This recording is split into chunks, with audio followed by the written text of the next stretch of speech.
자, 두 번째 키워드입니다. 두 번째 키워드는 재벌과 수구 기득권 세력을 보내버린다는 바로 그 보람상조 아니고 김상조 김상조 예. 김상조 공정거래위원장의 인사청문회가 열렸는데 저는 이렇게 규정을 하고 싶어요. 반전청문회. 청문회 하기 전에는 언론들이 막 싸대가지고 이게 진짜 의혹이 있는 건지 없는 건지 진짜 이렇게 김상조가 생각보다 그렇게 우리 생각처럼 그렇지 않은데 뭐 이렇게 생각했던 사람들이 봤을 때 김상조 공정거래위원장의 청문회는 어떤 느낌이었냐면은 청문회 안 하면 어쩔 뻔했지? 반전이 되게 많았어요. 김상조 낙마시켜야 된다고 하는 자유한국당과 언론들의 어떤 서로 간의 짬짬이 같은 것들이 느껴지고 예. 계속 뭔가 이렇게 의혹을 제기되니까 심한 경우 그거잖아요. 너 강남 살잖아. 부동산 투기 의혹 있다 이런 거잖아요. 강남 살면 다 투기. 네. 그 인간들 머릿속이 참 신기합니다 진짜. 본인들이 그러니까. 그렇죠. 본인들이 그렇게 살고 있으니까 그렇게 생각하는 거예요. 누가 차 몰고 다니면 저건 돈안의 의혹이 있다. 뭐 훔친차일 수 있다. 뭐 그런 방식이었던 거죠. 그 김상조 후보자가 차 갖고 다니는 것도 사과했잖아요. 청문회에서. 그러니까요. 예, 40대 때까지는 버스 타고 다녔는데 나이가 조금 드니까 뭐 그 앞에 이런 말 붙였어요. 말씀드리긴 죄송한데 나이가 들다 보니까 걸어다니고 이러는 게 버거워서 못하겠더라. 그래서 차를 갖고 다닌다. 그리고선 그 차를 갖고 다니는 거에 대해 죄송하게 생각한다. 아니, 1년에 1억 정도 보시는 분이 그 차 타는 게 왜 미안한 거예요? 뭐냐면 23번 주차했다는 기록이 나와서 그러니까 무슨 말이냐. 무슨 대중교통을 타고 다니냐 당신이. 이게 왜 그런 거냐면 청문회가 열린다고 했을 때 김상조 파파미가 나왔었잖아요. 예. 우리 지난번에 방송에서 나왔던 김상조 교수가 대학에서 어떻게 하고 있는지 뭐 어떻게 버스를 타고 다니고 걸어 다니고 막 이런 거.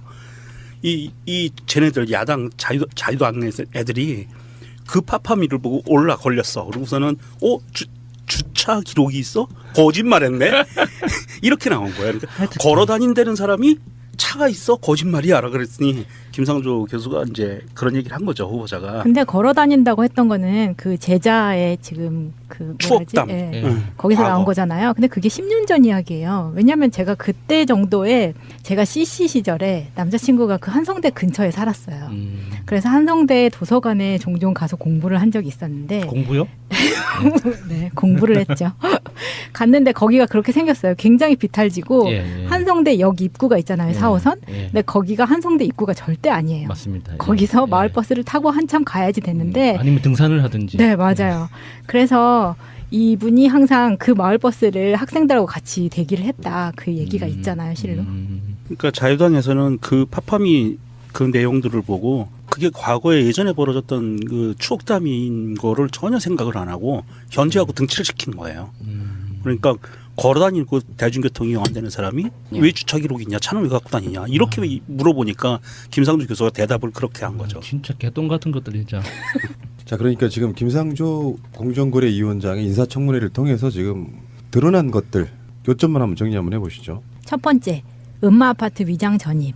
이것은 아내 치료 위해 실거주. 살지도 않는데 주소지만 옮겼다. 투기를 위해서. 요건데 청문위원들이 그런 식으로 이렇게 몰아갔었잖아요. 근데 그 상황에서 이렇게 보니까 정말 살았던 거예요. 더군다나 암에 걸린 아내를 치료하기 위해서.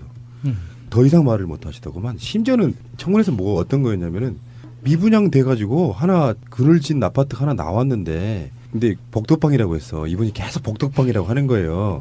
그러니까 이제 청문회 그 다음 라운드 쉬고 와서 하는 말이 시간에. 네, 휴식하고 난 다음에 피드백이 들어왔는데 왜 복덕방이라고 하냐고 항의를 했는데 그 다음에 바로 또 대답해서 복덕방이라고 한 거야. 그리고 주위에서 난리가 난 거예요. 복덕방이라고 하지 말라고. 그래서 그거 사과하고 막 그런 식의 사과는 좀 있었고요. 근데 재밌는 게 그거 질문자가 하는 말이 그런 거야. 하다가 질문을 이렇게 해요. 왜 복덕방 앞을 지나갔어요? 이렇게 물어보는 거야. 왜 부동산 앞을 지나쳤냐고. 그런 게 다 의혹이 되는 겁니다. 그리고 두 번째. 아파트 다운 계약서 작성. 이것은 위법은 아니지만 송구합니다. 실거래가 신고 의무화가 2006년부터인데요. 2006년 1월 달부터인데 이게 거래가 된 게 1999년이에요. 실거래가 의무화가 그 아파트 거래보다 한 7년 후에 일어난 일이잖아요. 예. 그러니까 불법이 아니야. 그리고 관행이라는 건 그런 거 있죠. 아마 그런 거 해보신 분 명정님은 잘 아실 것 같은데. 예전에 그 90년대, 2000년대 초반까지만 해도 부동산을 거래할 때 특히 집을 매매할 때는 다운 계약서는 그냥 관행이었어요. 왜 그랬냐? 누구나 다. 누구나 다. 어. 있건 없건을 떠나서 왜 그랬냐 하면 내가 집을 1,000만 원에 샀는데 집값이 올랐어요. 이 1,000만 원이라는 기준이 뭐 언제건 상관이 없어요. 네. 그래서 집값이 올라서 계속 오르니까 집값이 2,000만 원이 됐어요. 그러면 내가 1,000만 원에서 산 거와 2,000만 원에서 2,000만 원으로 팔았어요. 그럼 차액 1,000만 원에 대해서 세금을 내야 되잖아요. 양도소득세가 굉장히 셌었어요 그때. 그래서 누구나 다 이거를 1,100만 원이나 1,200만 원으로 낮춰버린 거예요 매매가를. 매매라고 하는 게 쌍방이잖아요. 쌍방 거래니까. 그러니까 내가 나는 정상적으로 하고 싶어도 우리 실거래가로 합시다 그럼 상대방한테 미친놈 소리 듣는 거예요. 그러니까 내가 집을 살 때 실거래가로 계약서를 써주세요. 그러면 파는 사람이 안 팔아요 그래요. 그땐 그랬어요. 왜냐하면 세금이 많이 나오니까 안 팔겠다고 해버려요. 그래서 그때는 누구나 다 그냥 그 다운 계약서는 기본이었어요. 근데 자유당 의원이 계속 이렇게 묻죠. yes, no 둘 중에 하나로 대답하라고. 계약서 썼냐 안 썼냐 다운으로. 너무 길게 답을 한다고 뭐라고 근데 하셨죠. 그 현장에 와 있던 국회의원들 중에 야당, 여당 포함해가지고 단 한 명도 다운 계약서 안 쓴 사람은 한 명도 없다. 예. 맞아요. 예. 맞아요. 그러면서 그런 질문을 하고 자빠졌어요. 그때 당시 관행이 아니라 거의 그 관습법. 네, 관습과 관습법으로, 같아서 예, 정부에서도 2006년 1월부터 실거래가 의무 신고제로 바꾸면서 유예 기간도 줘줬어요. 예. 정부에서. 그래서 뭐냐면 이전에 벌어졌던 것이 앞으로는 규제할 건데 이전에 벌어졌던 게 불법은 아니니까 그렇게 이루어졌던 거니까 일정한 유예 기간을 줄 테니까 그 안에 고쳐라라는 유예 기간도 줬었어요. 자, 다음에 부인 취업 특혜에서는 뭐라고 했습니까? 경쟁자는 없었고 자격은 갖췄다. 야, 이 자격이 찾아보니까 정말 후덜덜 하더라고요. 스펙이 좋죠. 예, 이화여자대학교 사범대학 81학번이신데 교원 자격증, 중등 전교사 1급 자격증이 있고요.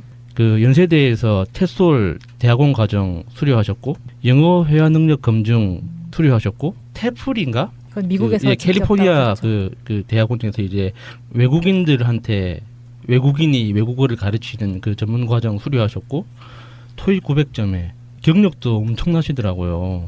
1986년도부터 뭐 3년, 8년, 1년, 뭐 6개월 이렇게 계속 꾸준히 가르치는 일을 하셨더라고요. 사실 이런 자격을 갖춘 사람을 안 쓰는 게 이상한 거 아니에요? 그렇죠. 예.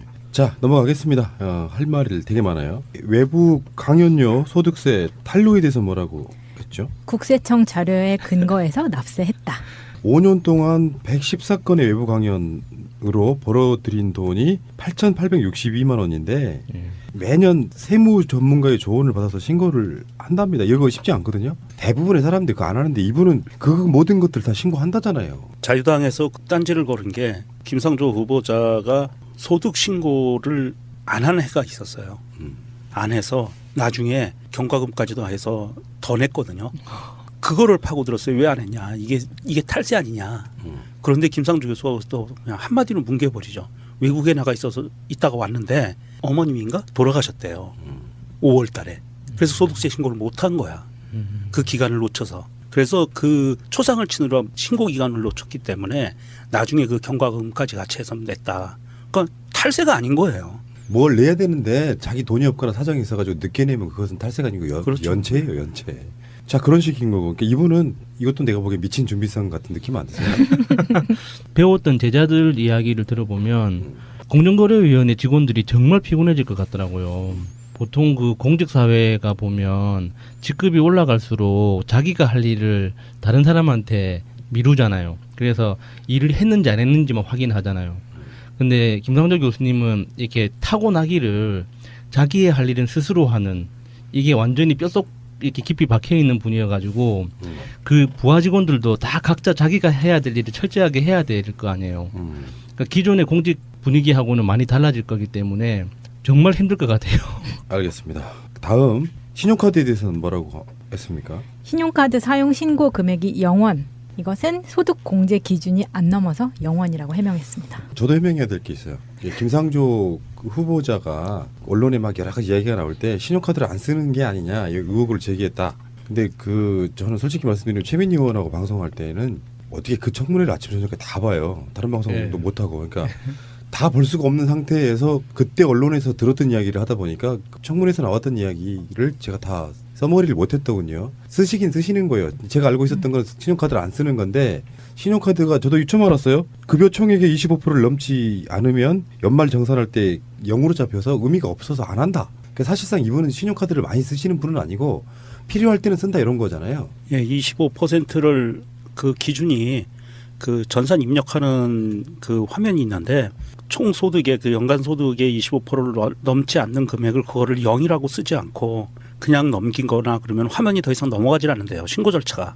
그래서 그거를 반드시 25%를 넘어가면 숫자를 쓰는데 그렇지 않으면 0이라고 써야만 화면이 넘어간답니다. 이게 우리 존경하는 자유당 잔당 의원들께서 그것도 모르는 거예요. 디테일을. 그 한성대 전산 시스템이. 네, 전산 시스템이 대학에서 그렇게 돼 있기 때문에 어쩔 수 없이 그렇게 간 거다. 한성대가 잘못했네요. 그렇죠. 예. 한성대가 잘못한 거죠. 근데 그 어제 청문회에서 어떤 감동적인 장면은 그거였어요. 일주일에 100시간 정도 일을 하신대요. 그게 가능할까요? 저 노동권 보호 차원에서 좀 이거 강제적으로 일을 좀 덜하게 만들어야 되는 거 아니에요? 곰 PD님도 비슷하지 않아요? 아니 하루에 10시간 일해도 일주일에 70시간밖에 안 되잖아요. 예. 10시간씩 일하는 사람도 일 많이 하는 거잖아요. 예, 정말 많이. 하루에 8시간 하는 예. 게 보통이라고 하면 근데 거기에 30시간을 더 하는 거야. 10시간씩 한다고 쳐도. 그래서 돈 쓸 시간이 없다. 이거는 뭐 그래서 그런 생각이 들었어. 그 청문회도 국회의원들의 일이잖아요. 니들이 김상조만큼만 열심히 일했으면 국가 발전 엄청 했겠다 이런 생각이 들더라고. 그 청문회 수당도 따로 나옵니다. 그러니까. 자, 빨리 진행하겠습니다. 그 외부 시민단체 겸직에 대해서는 한성대 총장이 증인으로 나와가지고요. 거기 그걸 딴지를 거니까 이게 비영리 단체라 문제가 없다 이렇게 이야기를 했고요. 깔려고 증인 신청을 했는데 그 증인이 후보자를 굉장히 유리한 쪽으로 증언을 해줘버려. 네, 그랬어요. 그런 방식인 거예요. 자, 다음에 이거 중요합니다. 이게 굉장히 민감할 수 있는 건데 참 이것도 반전이었습니다. 논문 자기 표절. 이 사안은 승인 받고 게재를 했지만 그래도 송구합니다라고 해명하셨죠. 그러니까 본인이 자기 논문을 자기가 표절했다는 이야기잖아요. 정확하게 이야기하면 자기 표절이 아니라 어디 한 곳에 그 발표한 논문은 거기서만 그 다루게 돼 있는데 다른 학술지에 게재를 해도 되느냐라고 그 학술지에 승인을 받고 다른 학술지에 발표를 다시 하신 거예요. 그거는 뭐 불법도 아니고 이렇게 다 양쪽 조직에서 이렇게 허가를 받고 한 거기 때문에 아무 상관이 없는 거죠. 근데 이제 꼬투리를 잡고 싶은 사람 입장에서 보면 너 똑같은 논문 2번 발표했어. 그런 거죠. 그리고 이때 자유당 의원이 계속 그 한성대 총장한테 압력을 넣어요. 이거 인사위원회 회부하실 거냐고. 그렇게 가더라고요. 뭐 무슨 문제가 있어야지. 그러니까 국회의원이라고 하는 것도 자기들 나와바리에서는 나름대로 이렇게 존경받는 인물들일 거 아니야. 예. 자기들이 TV로 생중계되는 그런 청문회에서 말이 씹혔거나 굉장히 민망한 상황이잖아요. 거기서 물러서면 되게 이상하잖아. 그러니까 아까 말한 그 부동산 앞을 왜 지나갔냐 같은 말이 나오는 거예요. 뻔히 듣고도 그냥 알겠습니다 하면 되는데 이상한 사람들이고. 아들 군복무 특혜에 대해서는요? 자료 접근이 어려워서 확인이 불가했다라고 해명하셨습니다. 여기 이제 뭐 소총병에서 배치됐다가 행정병으로 갔다는 거하고요. 그다음에 휴가가 너무 많이 나왔다는 것도 의혹인데 김상조처럼만 살라고 해요. 김상조처럼 살라고 해. 군대 가면 행정병으로 되는 경우가 우리 때는 어떤 경우였는지 아세요? 학력이 좀 높은 사람들. 학력이 높고 똑똑한 사람. 예. 그리고 글씨 잘 쓰는 사람들. 제가 그랬거든요. 그러니까 특수부대였고요. 우리는 행정병 개념이 거의 없었어요. 일과 끝나고 내가 업무 처리하고 똑같은 훈련을 받았는데 뭐 죄송하지만 그 당시에 우리 부대에 대학교 재학 중인 사람이 거의 2-3명밖에 없었어요. 예, 저도 그랬었어요. 네. 비슷해요. 예. 우리 아버지는 백을 부릴 수 있는 사람이 아니었어요. 병석에 누워 계셨는데 나도 특혜 의혹이 있는 거예요. 저도 방위 출신인데 훈련소 들어가서 훈련 받잖아요. 3주 훈련 받았는데 그 3주 훈련 받는 동안 준 행정병 역할을 했어요. 훈련병인데 그것도 특혜 의혹을 받은 거예요. 저도 운전병이었는데 전체 운전병만 있는 부대였거든요. 운전병으로만 만들어진 부대였는데 거기 전체 대대에서 대학을 다니다 온 사람이 딱 2명 있었습니다. 그 중에 한 사람이 저였어요. 예전에 그랬어요. 정말. 그래서 이것저것 뭐 모든 일을 다 했습니다. 뭐 행정병뿐만 아니라.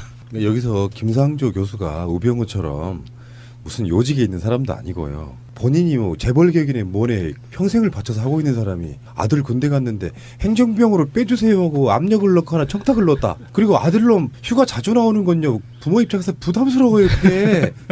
그걸 특혜라고 말하면 어떻게 이 사람들 군대 안 갔다 와서 시스템을 모르는 거야. 그러니까 이 바보들인 게 김상조 이 후보자가 나 김상조인데 우리 아들 좀 잘 봐주세요. 그럼 그 아들이 잘 봐질 것 같아요. 우리 대한민국에서 아니 뭐 군대를 뺀 것도 아니고. 거의 뺑뺑이 돌아요. 그 아들은. 네. 자, 김상조라는 이름 팔면 취직도 안 되고 대기업에. 그게 좀 답답한 게 이제 이게 이런 식인 거지. 자유한국당이나 이런 쪽 의원들 입장에서는 시간과 공간을 초월해 가지고 김상조 후보자가 차후 2017년도에 탄핵에 의해서 새롭게 태어난 문재인 정권의 공정거래위원장이 될 걸 미리 알고, 몇십 년 전에. 네, 알고 거기에 대한 청탁을 하는 거예요. 이런. 아니 지들이 그러니까 다 그런 줄 알아요. 그러니까 이게 말도 안 되는 거고요. 아버지가 설사 우병우라고 해도 자기 자식이 휴가 자주 나오는 거는 그렇게 바람직한 일이 아니에요. 부모들은 자식들이 내가 봤을 때 휴가 자주 나오는 건 내가 해봐서 알잖아. 저는요 첫 휴가를 상병 저호봉 때에 나왔어요. 1년 지나서 14개월째인가 13개월째 나왔는데 특혜네. 그것이 진짜 특혜지. 부모 입장에서 못 나오게 막았을지도 몰라. 그러니까. 이런 거는 좀 그 사람들 중에 한두 놈만 똑같은 방식으로 한번 털어봤으면 좋겠어. 얼마나 개털리나 한번. 자, 하나만 더 해보겠습니다.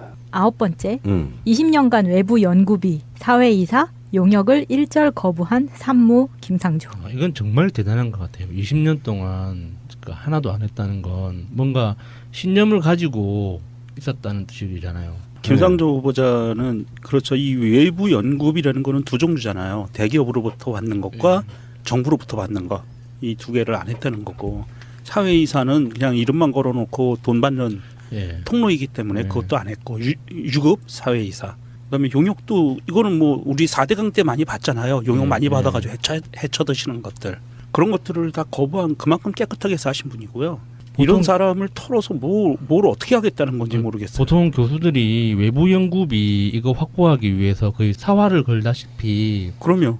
거의 영업을 다니죠. 하는데 이런 걸 전혀 안 하셨다는 거는 정말 실력만으로 승부하셨다는 거잖아요. 그러니까 전에도 제가 잠깐 얘기한 것처럼 김상조 교수가 삼성전자 주식도 한 주 갖고 있고요. LG전자도 한 주 갖고 있고 현대자동차도 한 주 갖고 있고 그렇게 주식을 갖고 있어요. 한 주씩. 주주 권리를 행사하기 위해서 주식들을 하나씩만 갖고 있거든요.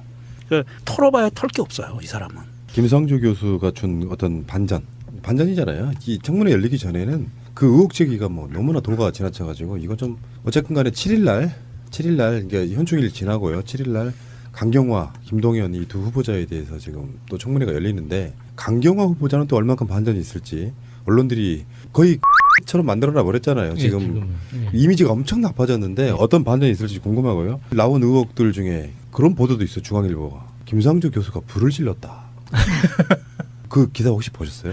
무슨 뭐 한성대에서 화재가 있었다고. 화재가 있었는데 김상조 교수가 담배 공초를 잘못 버려서 불이 난 걸로 의혹이 추정된다. 한성대 총장은 증거 없다 이런 거잖아요. 그게 자유당 의원이 자기가 제보를 받았다면서 이야기를 해 시작했거든요.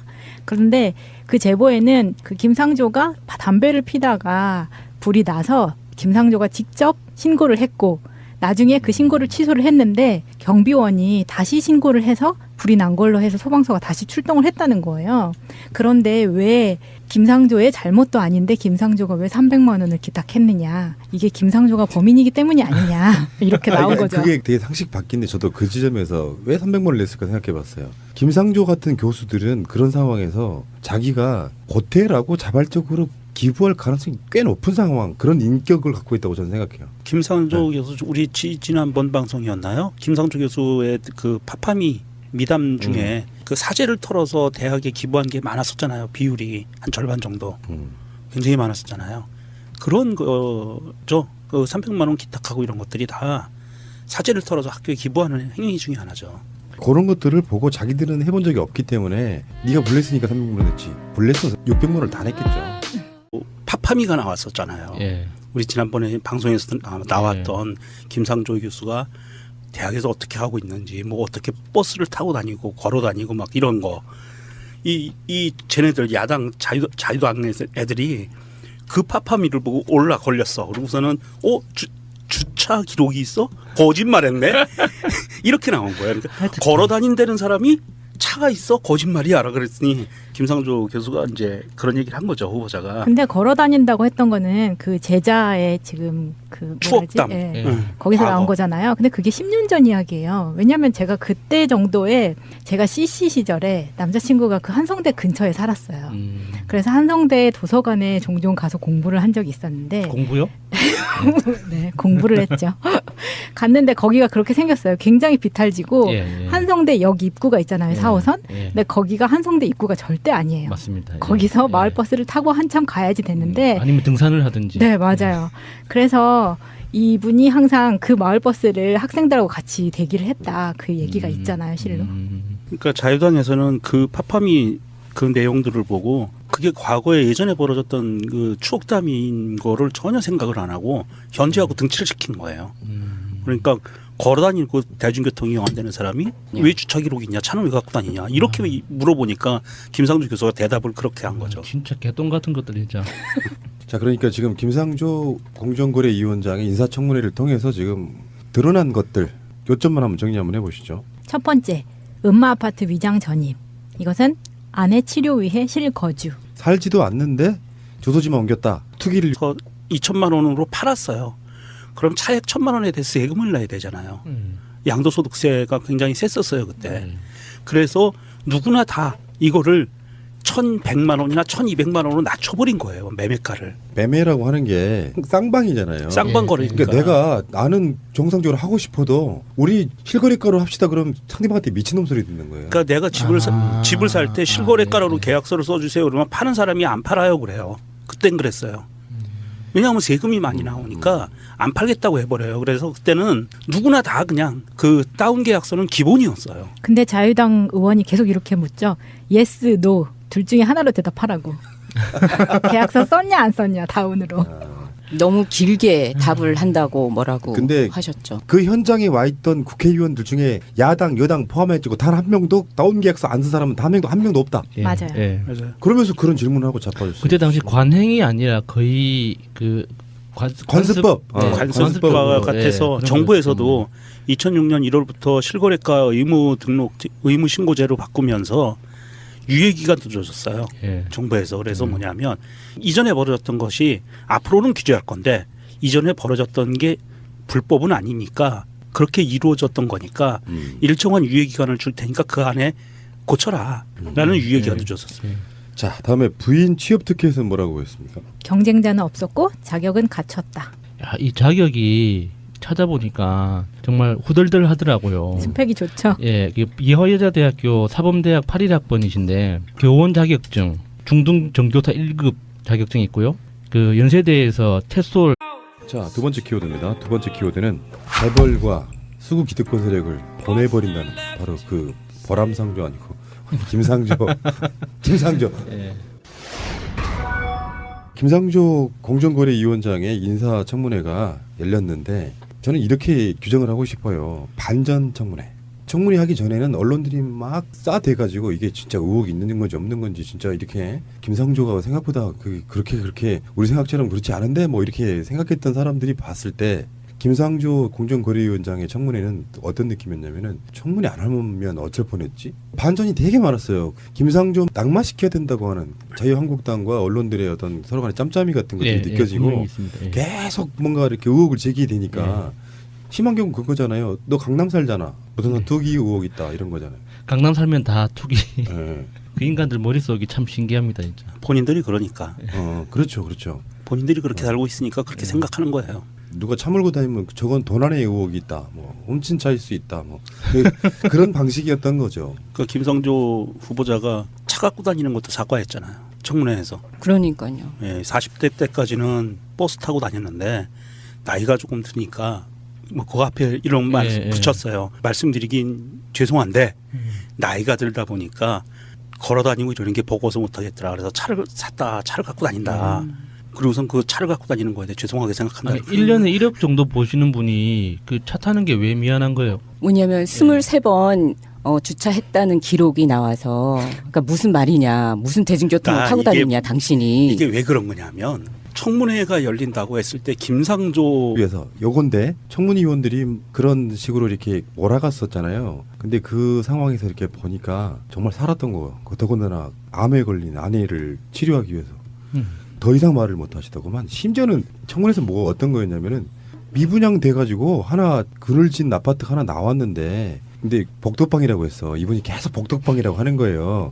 그러니까 이제 청문회 그 다음 라운드 쉬고 와서 하는 말이 오후 시간에. 네, 휴식하고 난 다음에 피드백이 들어왔는데 왜 복덕방이라 하냐고 항의를 했는데 그 다음에 바로 또 대답해서 복덕방이라고 한 거야. 그리고 주위에서 이제 난리가 난 거예요. 복덕방이라고 하지 말라고.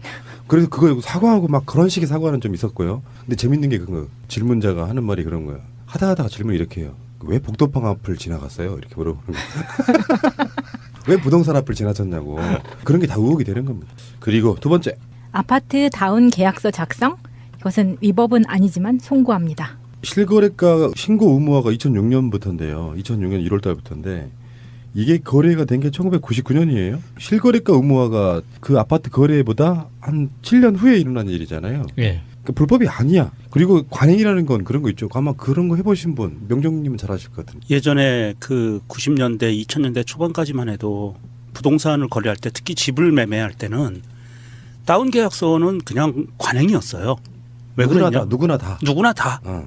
있건 없건을 떠나서 왜 그랬냐 하면 내가 집을 1,000만 원에 샀는데 집값이 올랐어요. 이 1,000만 원이라는 기준이 뭐 언제건 상관이 없어요. 예. 그래서 집값이 올라서 계속 오르니까 집값이 2,000만 원이 됐어요. 그러면 내가 1,000만 원에서 산 거와 2,000만 원에서 대학원 과정 수료하셨고 영어 회화 능력 검증 수료하셨고 테플인가? 그건 미국에서 그, 예, 직접 캘리포니아 따온 그 대학원 중에서 이제 외국인들한테 외국인이 외국어를 가르치는 그 전문 과정 수료하셨고 토익 900점에 경력도 엄청나시더라고요. 1986년도부터 뭐 3년, 8년, 1년, 뭐 6개월 이렇게 계속 꾸준히 가르치는 일을 하셨더라고요. 사실 이런 자격을 갖춘 사람을 안 쓰는 게 이상한 거 아니에요? 그렇죠. 예. 자 넘어가겠습니다. 할 말이 되게 많아요. 외부 강연료 소득세 탄로에 대해서 뭐라고 했죠? 국세청 자료에 근거해서 납세했다. 5년 동안 114건의 외부 강연으로 벌어들인 돈이 8,862만 원인데 예. 매년 세무 전문가의 조언을 받아서 신고를 한답니다. 이거 쉽지 않거든요. 대부분의 사람들이 그거 안 하는데 이분은 그 모든 것들 다 신고한다잖아요. 자유당에서 딴지를 걸은 게 김상조 후보자가 소득 신고를 안 하는 해가 있었어요. 안 해서 나중에 경과금까지도 해서 더 냈거든요. 그거를 파고들었어요. 왜 안 했냐. 이게 탈세 아니냐. 그런데 김상조 교수가 또 그냥 한마디로 뭉개버리죠. 외국에 나가 있다가 왔는데 어머님인가 돌아가셨대요. 5월 달에. 그래서 소득세 신고를 못한 거야. 그 기간을 놓쳐서. 그래서 그 초상을 치느라 신고 기간을 놓쳤기 때문에 나중에 그 경과금까지 같이 해서 냈다. 그러니까 탈세가 아닌 거예요. 뭘 내야 되는데 자기 돈이 없거나 사정이 있어가지고 늦게 내면 그것은 탈세가 아니고 그렇죠. 연체예요. 연체. 자 그런 식인 거고. 그러니까 이분은 이것도 내가 보기에 미친 준비성 같은 느낌 안 드세요?